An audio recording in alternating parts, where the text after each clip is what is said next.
Hello guys, welcome back to our channel part 5 of Return of the Seo Queen। दोस्तों, story अच्छी लगती है तो चैनल को सब्सक्राइब, लाइक, कमेंट, शेयर करना ना भूलें। धन्यवाद। चलिए कहानी शुरू करते हैं। चैप्टर 36, गागी जी ने की सृष्टि की बेइज्जती। अब आगे। सृष्टि ने प्रलय के चेहरे को कुछ पलों तक देखा, फिर मुस्कुराकर बोली, कितने ही रूप है आपके। कभी भयानक से लगते हो, कभी इतने शांत। ऐसा लगता है जैसे मैं दो अलग अलग इंसान को देख रही हूँ। अलग अलग पर्सनैलिटी है आपकी प्रलय। ये सुनकर प्रलय सृष्टि की बाँह पकड़कर उसके चेहरे को अपने सामने करता है और उसे अपनी तरफ खींचकर उसकी आंखों में देखते हुए बोलता है, तुम्हें मेरा कौन सा रूप पसंद है डॉल। उद्धरण चिन्ह। सृष्टि प्रलय की आंखों में देखती है। वही प्रलय एकदम गंभीर होकर सृष्टि की आंखों में देख रहा था। सृष्टि ने हड़बड़ाकर प्रलय से दूर हटते हुए कहा, कोई भी नहीं। आप मुझे किसी रूप में अच्छे नहीं लगते हैं। आप पास होते हैं तो डरावनी और भयानक सी फीलिंग आती है। उद्धरण चिन्ह। ये सुनकर प्रलय मुस्कुरा देता है, फिर सृष्टि को देखते हुए बोलता है, और आज पहली बार ऐसी तारीफ सुनने को मिली है। सच में यूनिक फील कर रहा हूँ। ऐसा लग रहा है जैसे किसी ने पहली बार अलग कहा है मेरे बारे में, वरना तो लड़कियां मुझे देखकर ही पागल हो जाती है। उद्धरण चिन्ह।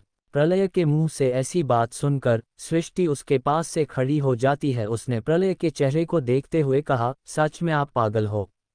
मुझे सिर्फ लगता था कि आपको अपने आप से बहुत प्यार है, लेकिन अब लगता है कि आप खुद को लेकर कुछ ज़्यादा ही उम्मीद लगते हो। मतलब आप इतने भी अच्छे नहीं हो जितना आप समझते हो। उद्धरण चिन्ह। प्रलय खड़ा हो जाता है और सृष्टि के बिल्कुल सामने आकर उसके चेहरे को देखते हुए बोलता है, हाँ मैं जानता हूँ कि मैं तुम्हें बिल्कुल पसंद नहीं हूँ और तुम सिर्फ मजबूरी में आकर मेरे साथ काम कर रही हो, लेकिन तुम मेरी अच्छाइयों को नकार नहीं सकती हो।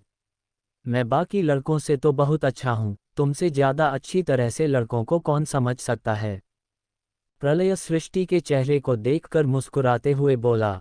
सृष्टि समझ गई कि प्रलय किस बारे में बात कर रहा है। उसे अपने पर्सनल लाइफ के बारे में प्रलय से कोई बात नहीं करनी थी। वो प्रलय से दूर हटते हुए उसके चेहरे को देखकर बोली, मुझे ऑफिस जाना है, बहुत वक्त हो गया है यहाँ पर। उद्धरण चिन्ह। प्रलय अपनी गर्दन हिलाकर बोला, ठीक है जाओ। उद्धरण चिन्ह। सृष्टि ने अपना पर्स लिया और जाने को हुई तभी प्रलय ने सृष्टि को पीछे से कमर से पकड़कर अपनी तरफ खींच लिया। सृष्टि एकदम प्रलय के सीने से लग गई। सृष्टि की आंखें हैरानी से बड़ी हो जाती है। प्रलय ने सृष्टि के कान के पास अपने होंठ करते हुए फुसफुसाकर कहा, आज तुम मुझे पसंद नहीं करती हो, बेशक मैं जानता हूँ, लेकिन एक पल ऐसा भी आएगा जब तुम मुझे नज़रों के सामने बैठकर ताकती रहोगी। उद्धरण चिन्ह। प्रलय के मुंह से यह बात सुनकर सृष्टि को ऐसे लगा जैसे किसी ने उसके शरीर में कर छोड़ दिया हो। पूरे शरीर में एक हलचल सी मच गई और प्रलय की गर्म सांसें सृष्टि के गर्दन को छू रही थी। सृष्टि इस सिहरन से बचने के लिए प्रलय से तुरंत ही दूर हट जाती है। उसने प्रलय को देखते हुए कहा, ऐसा दिन कभी नहीं आएगा, एक बार मोहब्बत करके देख चुकी हूँ, दोबारा एक ही गलती नहीं कर सकती। जानती हूँ आखिर में अंजाम बुरा ही होगा। आप भी तो एक मर्द हो, मर्द की फितरत कभी नहीं बदलती। उद्धरण चिन्ह। प्रलय सृष्टि के मुंह से यह बात सुनकर मुस्कुराते हुए उसके चेहरे की तरफ देखने लगता है। सृष्टि अपना पर्स संभाल कर वहां से चली जाती है। प्रलय उसके जाने के बाद गहरी सांस भरते हुए कहता है, मोहब्बत होना और सही इंसान से मोहब्बत होना बहुत अलग चीज़ है डॉल। तुम्हें मोहब्बत हुई है लेकिन गलत के साथ। कभी तो तुम भी अपने दिल की आवाज़ को सुनोगी। प्रलय के फेस पर प्यारी सी स्माइल आ जाती है। वहीं सृष्टि बाहर निकालकर प्रलय की बातों के बारे में सोचते हुए अपने आप से बोली, क्या कहा इन्होंने, मतलब कैसी बातें कर रहे थे। पता नहीं अचानक से क्या हो जाता है इनको। ऐसा लगता है जैसे मुझसे किसी जन्म का बदला निकल रहे हैं, लेकिन कभी कोई जबरदस्ती भी नहीं की तो फिर गलत भी नहीं कह सकती। मगर जो भी कहो, लड़कों की नियत कभी बदलता नहीं है, और यह भी तो हमेशा किसी नई लड़की के साथ रहने वाले शख्स है। लड़कियों को अपने आगे पीछे घूमना इनकी भी चाहत है। कभी एक लड़की के ऊपर टिककर मोहब्बत तो इनको भी नहीं हो सकती। जिन्हें खुद मोहब्बत का मतलब नहीं पता, उन्हें दूसरों को मोहब्बत नहीं सिखानी चाहिए। सृष्टि अपने आप में बड़बड़ाती हुई बाहर की तरफ निकलती है। वो अपने आप में इतनी खोई हुई थी कि सामने से आ रही गागी जी पर उसकी नज़र ही नहीं जाती और अचानक से वो जाकर गागी जी से टकरा जाती है। गागी जी के हाथ से मोबाइल नीचे गिर जाता है। सृष्टि एकदम होश में आती है, उसने अपनी नज़र उठाकर गागी जी की तरफ देखा। तभी गागी जी ने गुस्से से अपने मोबाइल की तरफ देखा और सृष्टि की तरफ देखते हुए बोली, अंधी हो क्या तुम, दिखाई नहीं देता तुम्हें? मेरा 1 करोड़ का मोबाइल तोड़ दिया, इस पर मैंने गोल्ड का वर्क करवाया था। सृष्टि यह सुनकर गागी जी की तरफ देखकर बोली, माफ़ कीजिए आंटी, मेरा ध्यान। गागी जी गुस्से से सृष्टि के चेहरे को देखते हुए उसकी तरफ उंगली पॉइंट करके बोली, कोई ज़रूरत नहीं है मुझसे रिश्ता जोड़ने की। जब नुकसान किया है तो भरपाई करके जाओ। वैसे तुम मेरे घर पर क्या कर रही हो? तुम तो वही हो ना जिसका मेरे बेटे के साथ वीडियो लीक हुआ था।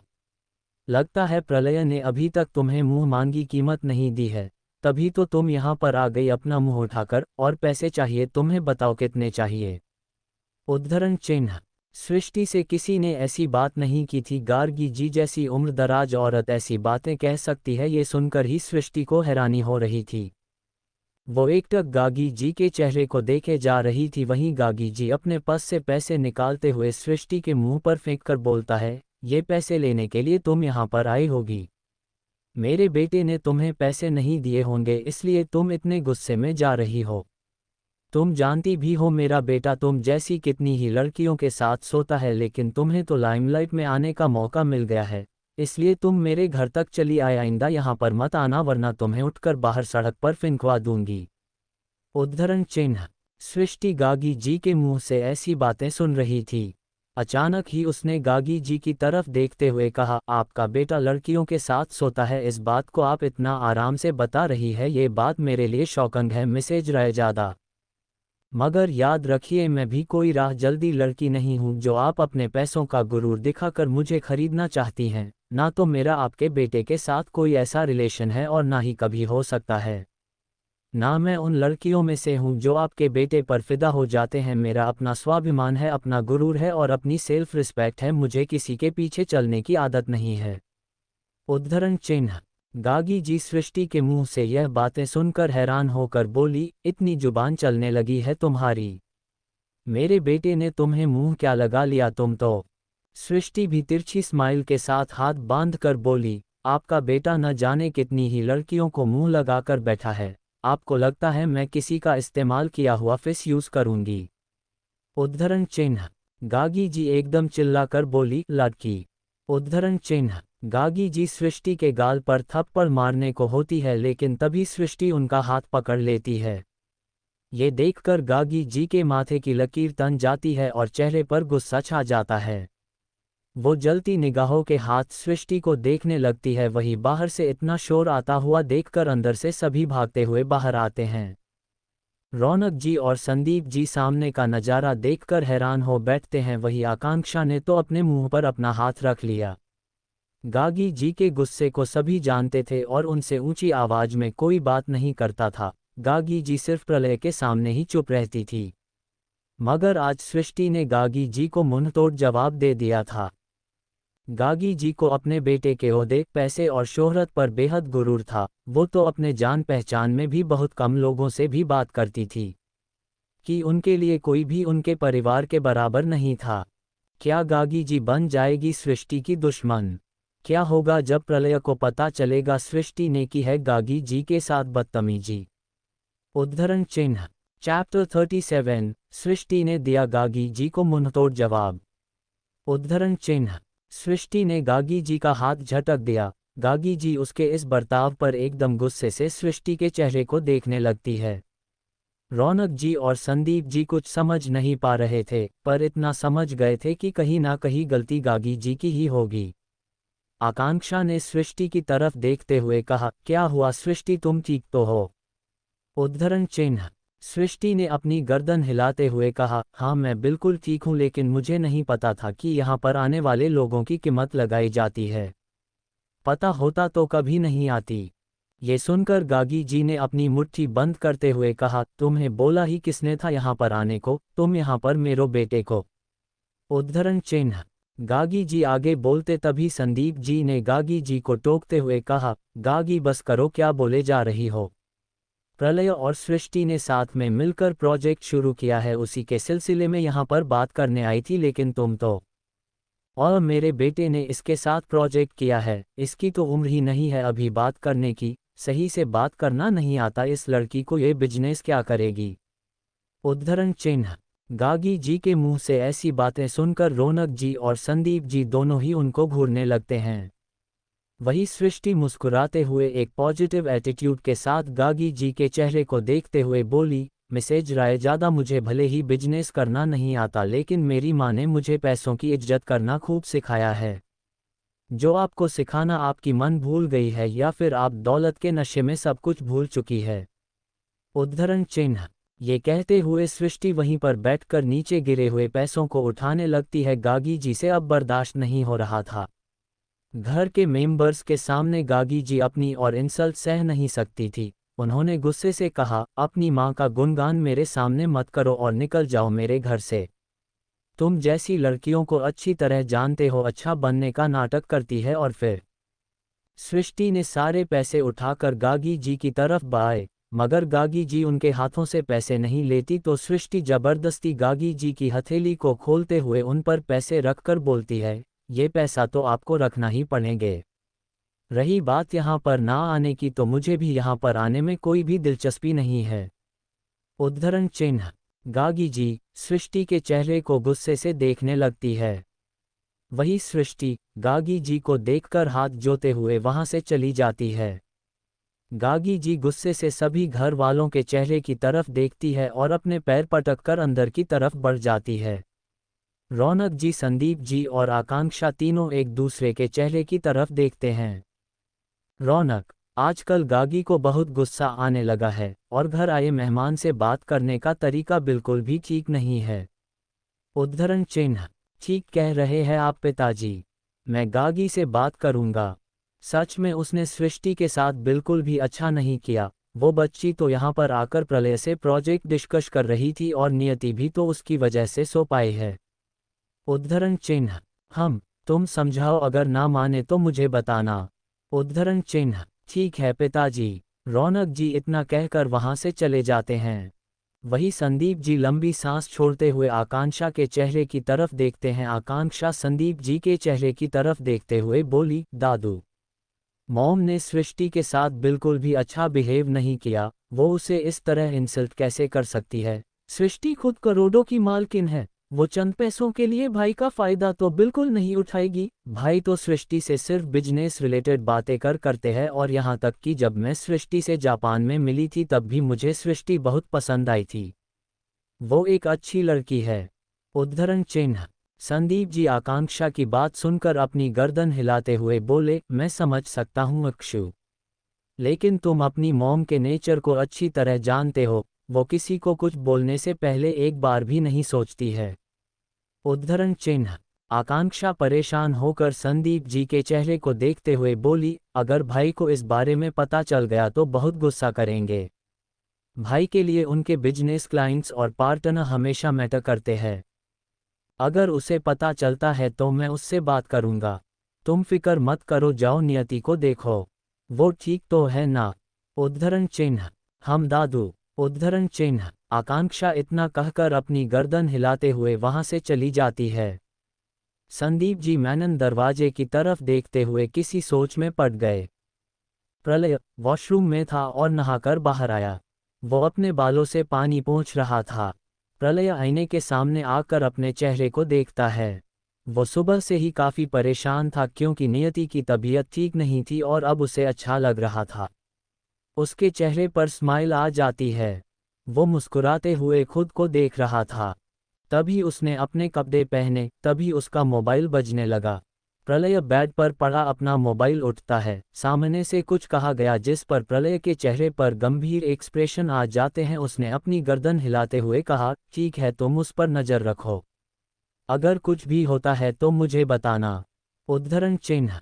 सामने से ओके कहा गया और प्रलय ने कॉल कट करते हुए मोबाइल स्क्रीन की तरफ देखा। वो न जाने क्या सोच रहा था, उसके दिमाग में कुछ तो चल रहा था जिसे वो सभी से छिपा कर रख रहा था।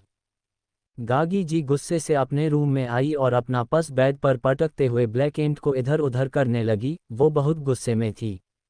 गहरी सांसें भरते हुए गागी जी बेडशीट को कभी समेट रही थी तो कभी उसे बिखेर रही थी। तभी रौनक जी वहां पर आते हैं। उन्होंने जब गागी जी को इतने गुस्से में देखा तो उनके पीछे आकर खड़े हो गए और गागी जी के कंधे पर हाथ रखते हुए बोले, गागी तुम्हारे लिए इतना गुस्सा करना अच्छी बात नहीं है। उद्धरण चिन्ह। गागी जी उनका हाथ एक तरफ झटक कर दूर करते हुए बोली, मुझे आपकी या किसी और की सलाह की अभी कोई ज़रूरत नहीं है। वो लड़की जब मेरी इंसल्ट कर रही थी तब आप सभी इतने शांत होकर कैसे सुन सकते हैं? वो आखिर है ही कौन? 2 कौड़ी की लड़की। उद्धरण चिन्ह। रौनक जी गागी जी को देखकर उनके पीछे आते हुए बोले, नहीं है वो 2 कौड़ी की लड़की। कश्यप इंडस्ट्री की मालकिन है वो। आपको क्यों लगता है कि वो प्रलय के पीछे है? वो चाहे तो किसी से भी शादी कर सकती है।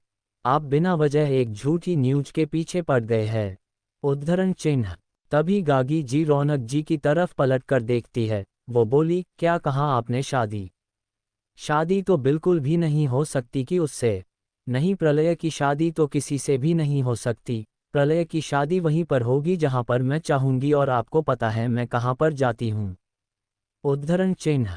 रौनक जी आंखें बंद करके अपना सिर हिलाकर बोले, गागी तुम गलत समझ रही, मैं बस तुम्हें समझा रहा हूं कि सृष्टि कोई आम लड़की नहीं है। उद्धरण चिन्ह।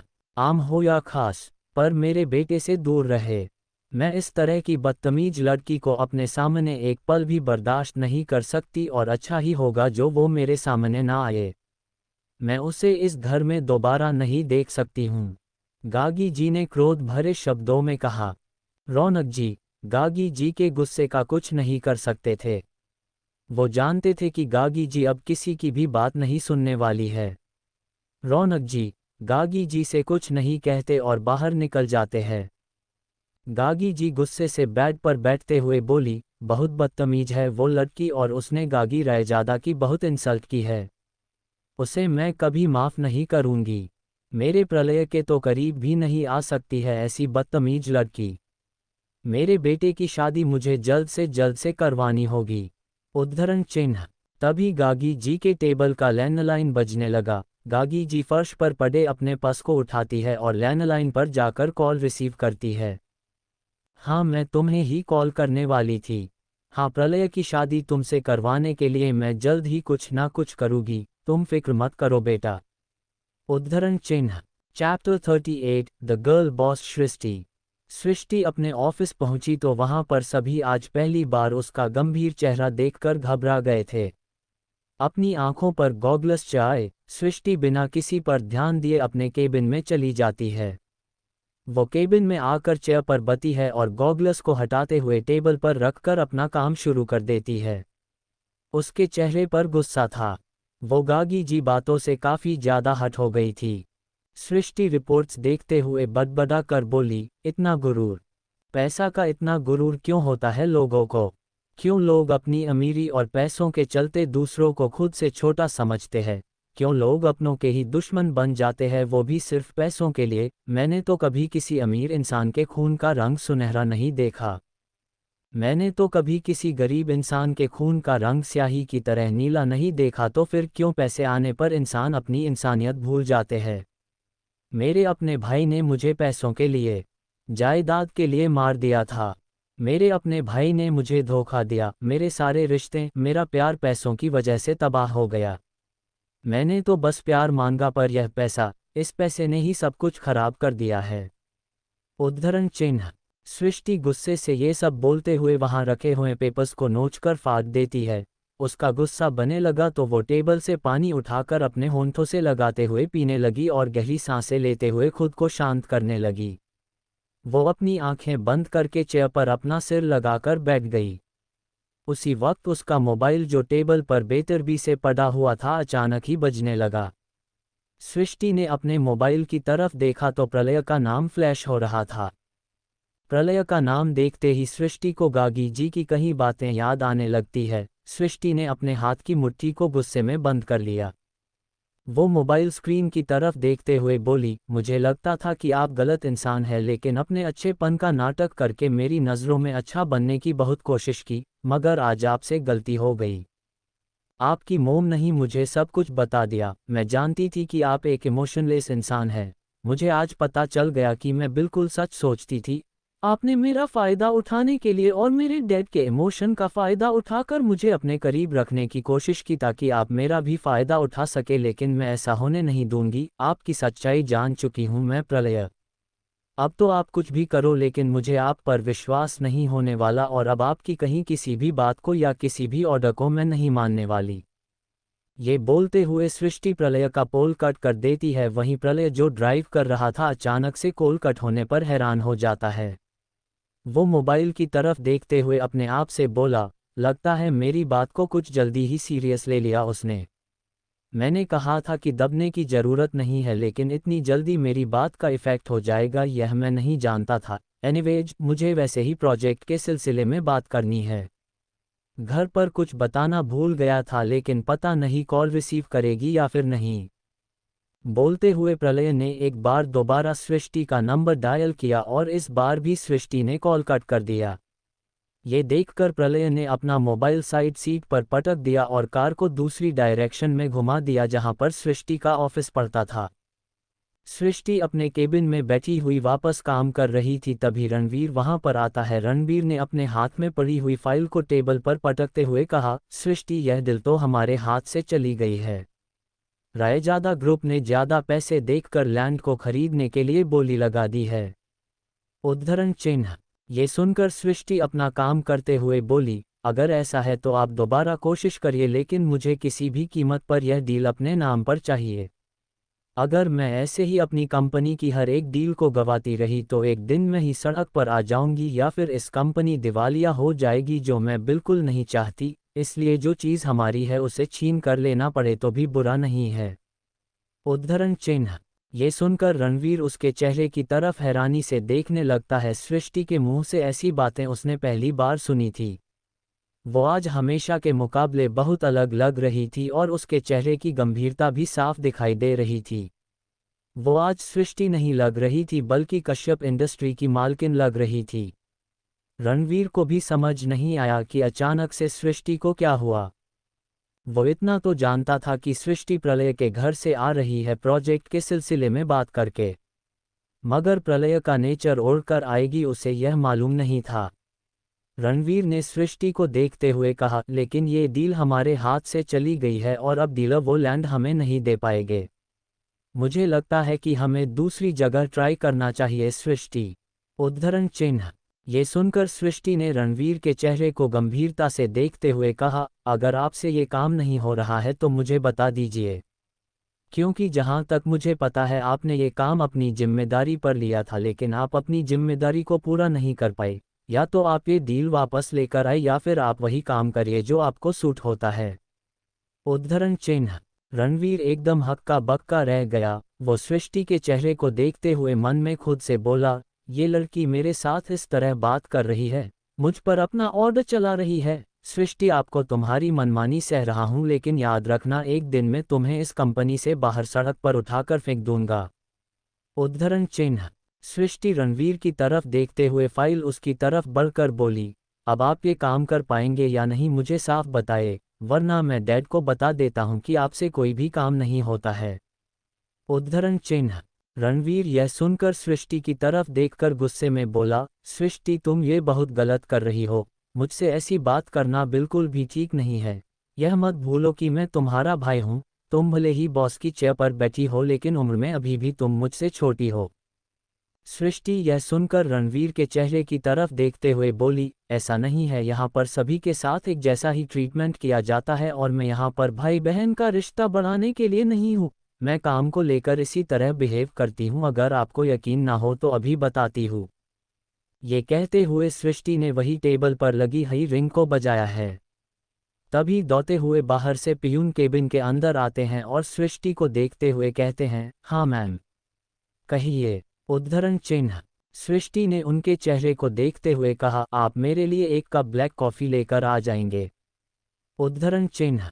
ये सुनकर पियून हमने अपनी गर्दन हिलाई। वो ठीक बोला और वहां से बाहर की तरफ चला गया। रणवीर यह सब चुपचाप देख रहा था।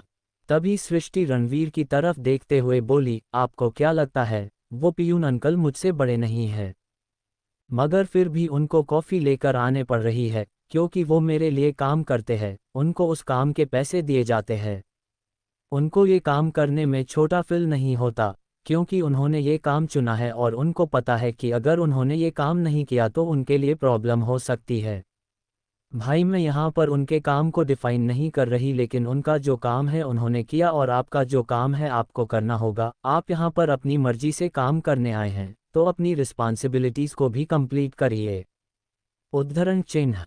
रणवीर सृष्टि को गुस्से से देख रहा था, हालांकि उसने अपना गुस्सा दिखाया नहीं, लेकिन जिस तरह रणवीर सृष्टि को देख रहा था, सृष्टि समझ सकती थी कि रणवीर को उसकी बातों पर गुस्सा आ रहा है।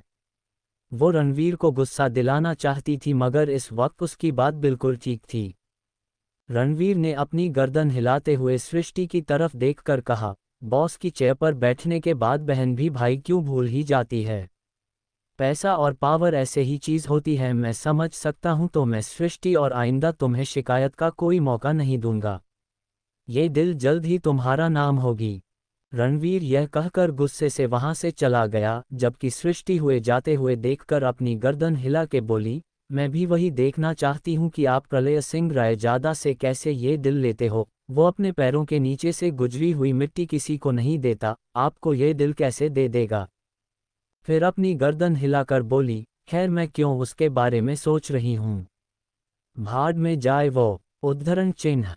सभी सृष्टि के केबिन का दरवाजा खुलता है और प्रलय मुस्कुराते हुए उसकी तरफ देखकर कहता है, चलो साथ में चलते हैं, तुम्हें लेने ही आया हूँ। भाड़ में अकेले चला जाऊंगा तो कंपनी कौन देगा, तुम भी मेरे साथ चलो डॉल। प्रलय की यह बात सुनकर सृष्टि चौंककर उसके चेहरे को देखने लगती है। क्या रणवीर प्रलय से दिल ले पाएगा? क्या रणवीर सृष्टि को लेकर नापाक इरादों में कामयाब हो पाएगा? चैप्टर 39, सृष्टि कश्यप नहीं ज्वालामुखी कश्यप। उद्धरण चिन्ह। सृष्टि प्रलय को देखकर एकदम दंग रह जाती है। वही प्रलय उसे देखकर मुस्कुराते हुए अंदर आता है। ये देखकर सृष्टि यहाँ वहाँ देखती है, फिर गहरी सांस भरते हुए कहती है, मिस्टर प्रलय आप यहाँ पर, और केबिन में आने से पहले डोर नॉक कर लेना चाहिए आपको। उद्धरण चिन्ह। ये सुनकर प्रलय ने अपने दोनों हाथ ऊपर करते हुए कहा, और सॉरी चलो मैं वापस बाहर जाता हूँ, फिर अंदर आऊँगा, पर क्या हो अगर मैं तुम्हें ही इस केबिन से बाहर निकाल दूँ तो। उद्धरण चिन्ह। सृष्टि गुस्से से प्रलय को देखते हुए, आप मुझे मेरे केबिन से बाहर निकालेंगे? आप खुद को समझते क्या है? प्रलय केबिन के अंदर आकर चेयर पर बैठते हुए, द वन एंड ओनली प्रलय सिंह रायजादा। उद्धरण चिन्ह। सृष्टि ने अपने सामने रखे पेपर्स को देखते हुए कहा, यह मेरा काम का वक्त है, प्लीज आप यहाँ से जाइए। उद्धरण चिन्ह। प्रलय सृष्टि के चेहरे को देखते हुए, मैं यहाँ पर आता ही नहीं अगर आपने मेरा कॉल रिसीव कर लिया होता मोहतरमा। मुझे भी मेरे ऑफिस जाना होता है, मुझे भी काम है। उद्धरण चिन्ह। सृष्टि ने नज़र उठाकर प्रलय को देखते हुए कहा, आप मैसेज भी कर सकते हैं। उद्धरण चिन्ह। प्रलय ने सृष्टि को गौर से देखते हुए कहा, और कर तो सकता था पर क्या करूं, तुम हो ही इतनी खूबसूरत कि तुम्हें बार बार देखने का मन करता है। उद्धरण चिन्ह। सृष्टि झल्ला कर बोली, मैं आपकी बकवास नहीं सुन सकती, जो भी काम है वो बताइए। उद्धरण चिन्ह। प्रलय ने आराम से बैठते हुए टेबल पर उंगली घुमाते हुए कहा, काम तो है पर मैं इस तरह बात करोगी तो नहीं बताऊंगा। पहले तो अच्छे से बात कर रही थी, अचानक से क्या हो जाता है तुम्हें? चलते चलते ही थप्पड़ मार देती हो, कुछ भी बोल देती हो, गुस्सा करने लगती हो, अच्छे से बात कर लिया करो डॉल। सृष्टि प्रलय को देख मुस्कुराते हुए बोली, आपने कुछ अच्छा काम किया हो तो आपसे अच्छे से बात हो सकती है।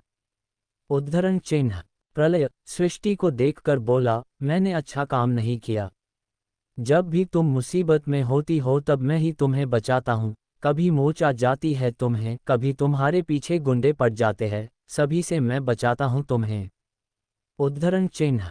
अच्छा आगे से मत बचाइएगा, और मुझे नहीं लगता है कि आपको कोई काम है, आप यहाँ पर बस मेरा वक्त खराब करने आए हैं। उद्धरण चिन्ह। ऐसा कुछ नहीं है, वो लैंड देखने जाना था तो साथ में चलना होगा। उद्धरण चिन्ह। मैं नहीं जा रही कहीं, आज मेरे ऑफिस में बहुत काम है। आज नहीं चलना है, कल चलना है। उद्धरण चिन्ह। ठीक है, मैं आ जाऊंगी। सृष्टि प्रलय की तरफ नहीं देख रही थी।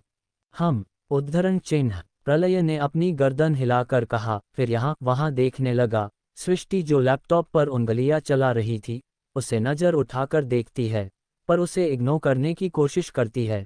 प्रलय कभी दरवाजे को देख रहा था तो कभी रूम को चारों तरफ से देख रहा था। सृष्टि ने प्रलय के चेहरे को एकटक देखते हुए कहा, आपको कोई काम नहीं है क्या? ऐसे क्या ताक रहे हो इधर उधर? जाइए ना यहाँ से। उद्धरण चिन्ह। प्रलय ने सृष्टि को देखते हुए कहा, नहीं, ऐसे कैसे चला जाऊं? मुझे चाय कॉफी कुछ नहीं पूछा आपने। उद्धरण चिन्ह। सृष्टि ने प्रलय को देखा, फिर व्यग्र से बोली, आपको चाय कॉफी पीनी है? ठीक है, मैं अभी मंगवा देती हूँ, पर आप अपनी मॉम को बताकर तो आए हैं ना, कहीं उनको बुरा ना लग जाए। प्रलय नासमझी से सृष्टि के चेहरे को देखते हुए बोला, मेरी मॉम को क्यों बुरा लगेगा?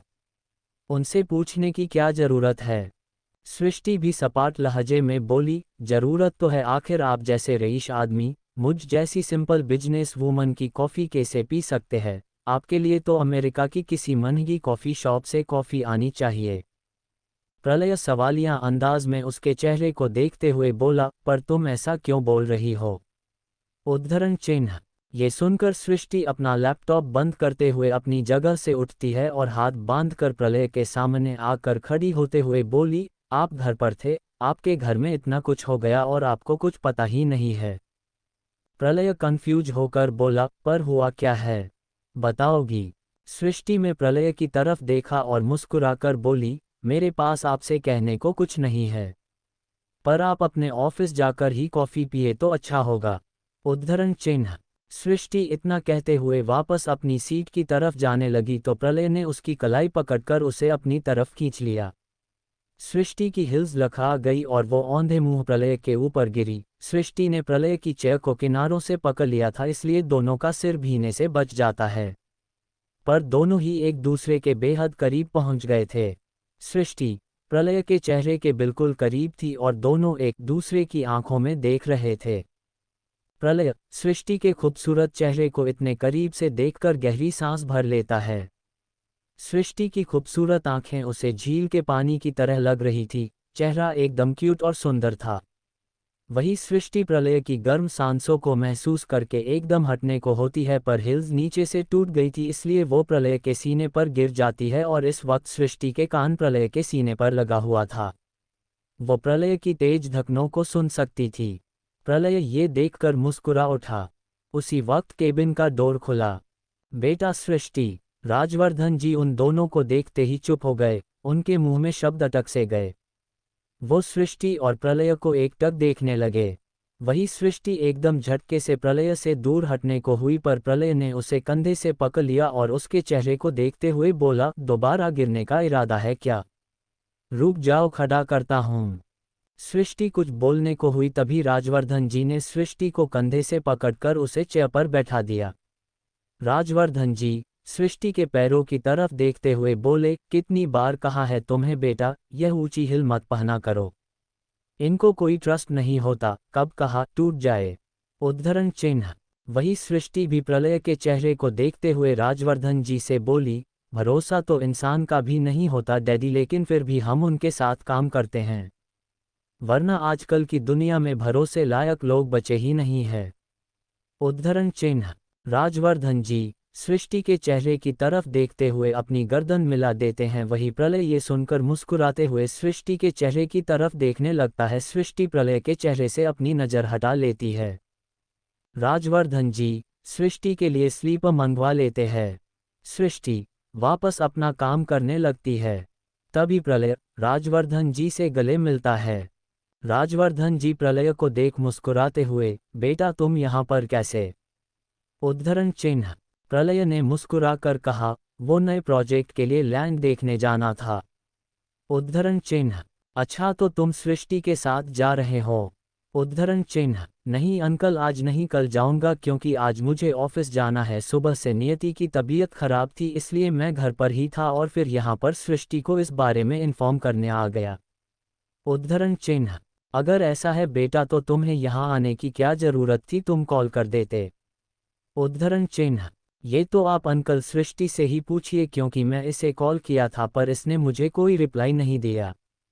उद्धरण चिन्ह, ये सुनकर राजवर्धन जी सृष्टि के चेहरे की तरफ देखते हैं। सृष्टि ने राजवर्धन जी की तरफ देखते हुए कहा, वो मोबाइल साइलेंट पर था डैडी, मैंने ध्यान नहीं दिया।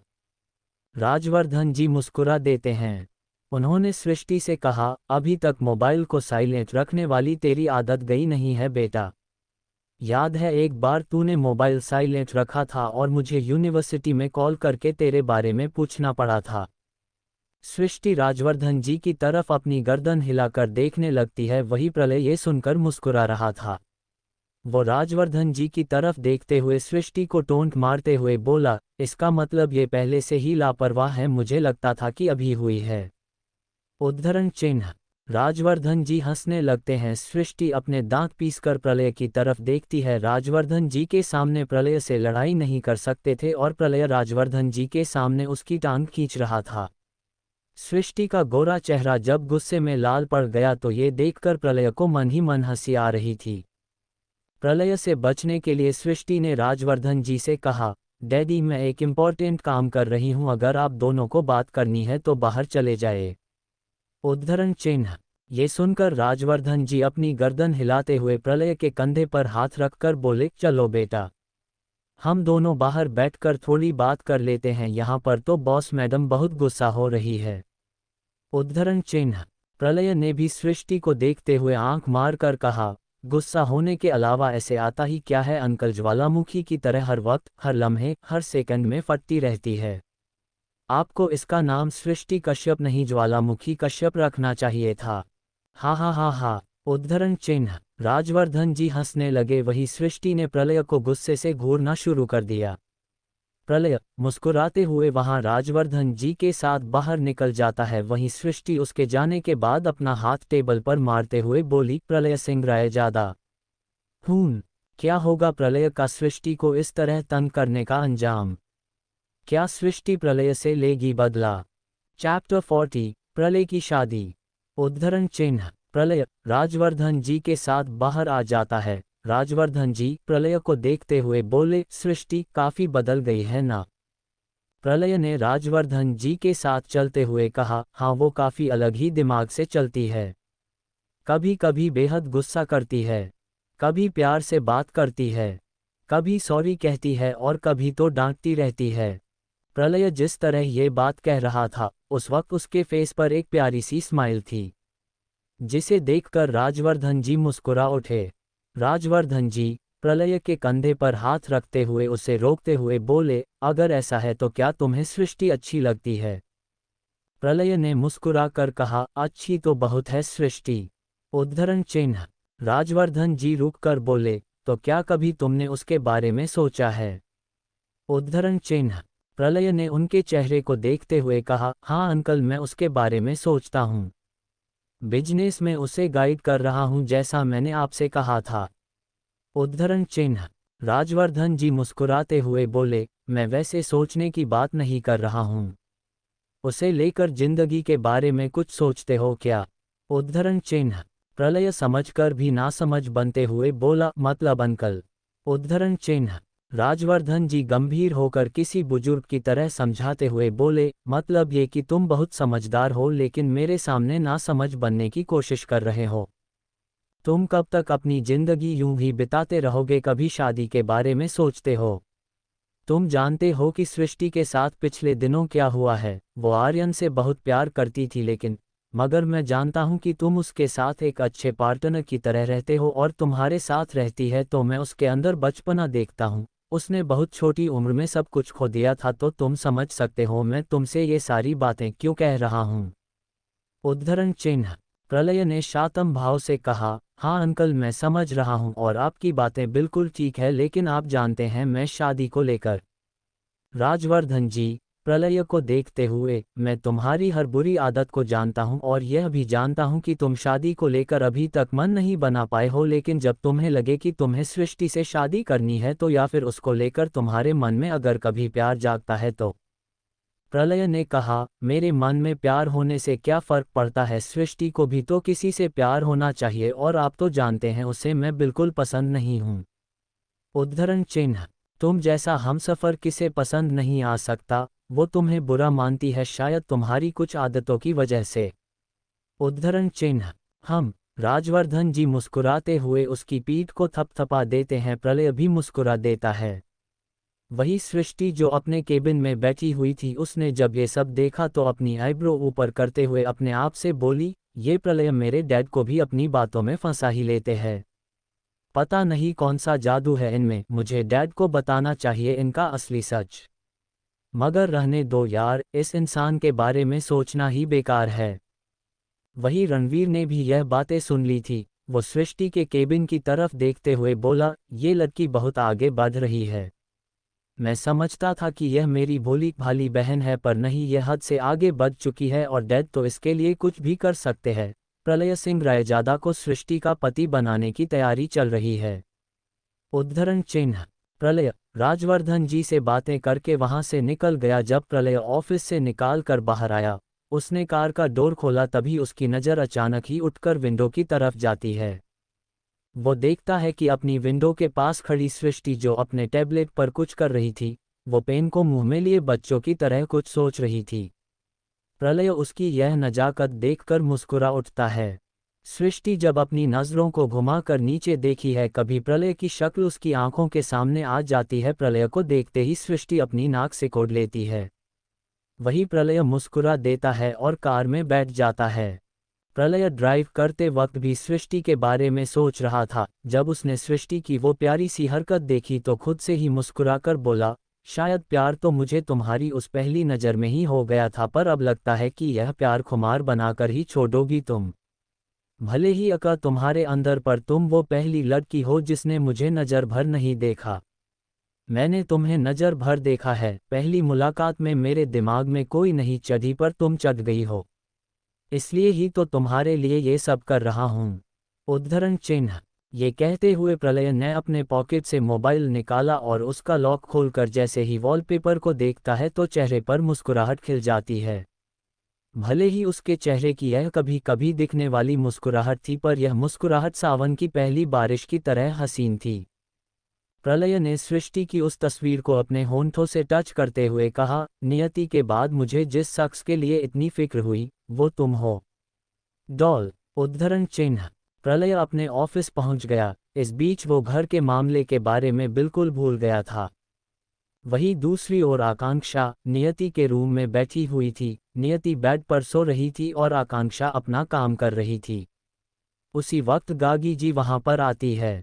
गागी जी ने नियति को एक नज़र भी नहीं देखा। वो आकांक्षा के पास आकर बोली, तुम ऑफिस नहीं गई बेटा? यहाँ बैठकर काम क्यों? आकांक्षा ने होंठों पर उंगली रखते हुए, शश मॉम, नियति सो रही है, प्लीज शांत रहिए।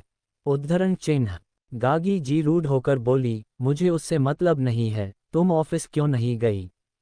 उद्धरण चिन्ह, आकांक्षा ने अपनी मां का हाथ पकड़ लिया और उन्हें पकड़कर बाहर लेकर आ गई।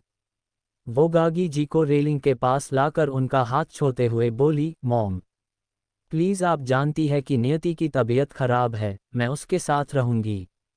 भाई की मीटिंग थी तो वो चले गए, अब आप है कि। उद्धरण चिन्ह, गागी जी घमंड में बोली, तो क्या करूं, तबीयत ही तो खराब है, मर थोड़े ही रही है। आकांक्षा गुस्से से बोली, मॉम बस करिए, कैसे बोल सकती है आप ये सब? वो एक छोटी बच्ची है। अगर आप उसके बारे में कुछ सही नहीं बोल सकती है तो गलत भी मत बोलिए। उद्धरण चिन्ह, गागी जी ने मुंह बना लिया। ये देखकर आकांक्षा वहां से जाने लगी तो गागी जी उसकी कलाई पकड़कर उसे रोकते हुए बोली, मुझे तुमसे कुछ बात करनी है। उद्धरण चिन्ह, आकांक्षा अपना चेहरा गागी जी के चेहरे की तरफ करते हुए बोली, किस बारे में बात करनी है? उद्धरण चिन्ह, गागी जी मुंह बनाकर बोली, प्रलय के बारे में। तुम जानती हो कि मैं उसकी शादी करवाना चाहती हूँ। उद्धरण चिन्ह। हाँ, और यह भी जानती हूँ कि आप उसकी शादी किससे करवाना चाहती है, पर आप भूल रही है कि उस लड़की ने नियति के साथ क्या किया था। उसे जो सांस की प्रॉब्लम है वो सिर्फ उस लड़की की वजह से है। अगर आप 100 बार भी कहेगी तो भी मैं कभी उस लड़की से अपने भाई की शादी नहीं होने दूंगी। उद्धरण चिन्ह। ये सुनकर गागी जी ने मुंह बना दिया और गुस्से में बोली, तुम्हें तो अपने भाई की कोई फिक्र ही नहीं है, अगर होती तो तुम मुझे बात नहीं करती। आकांक्षा ने भी पलट जवाब देते हुए कहा, मॉम प्लीज, यह इमोशनल ड्रामा करके मुझे बहलाने की कोशिश मत करिए, आप जो है वो मैं नीचे देख चुकी हूँ। अगर भाई को इस बारे में पता चला तो आपके साथ बिल्कुल अच्छा नहीं होगा। नियति ने अपना हाथ बांध लिया, वो गागी जी को देखते हुए बोली, मुझे इस बारे में कोई बात नहीं करनी, मुझे प्रलय की शादी के बारे में बात करनी है और मुझे पता है कि तुम अगर प्रलय को समझाओगी तो वो जरूर मान जाएगा। उद्धरण चिन्ह। मैं ऐसा कुछ भी नहीं करूंगी, अच्छा होगा अगर आप भी भाई की शादी उस लड़की से ना करवाए। भाई उसे बिल्कुल पसंद नहीं करते हैं, आप ही क्यों नहीं करती यह काम। आकांक्षा इतना कहकर वहां से वापस रूम में आ जाती है। वही गागी जी की तो आंखों से खून नहीं उतर रहा था। वो सारा दोष नियति को देने लगी। जारी है। क्या गागी जी प्रलय की शादी अपनी मनपसंद की लड़की से करवा पाएंगी? क्या हुआ है जिसकी वजह से प्रलय गागी जी की पसंद की हुई लड़की से इतनी नफरत करता है? क्या कभी सृष्टि समझ पाएगी प्रलय का प्यार?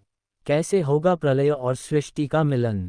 उद्धरण चिन्ह। दोस्तों ढेर सारे कमेंट कीजिए, मिलती हूँ आपसे नेक्स्ट पार्ट में। Thanks for watching and subscribe for listening next chapters of return of the सेओ क्वीन।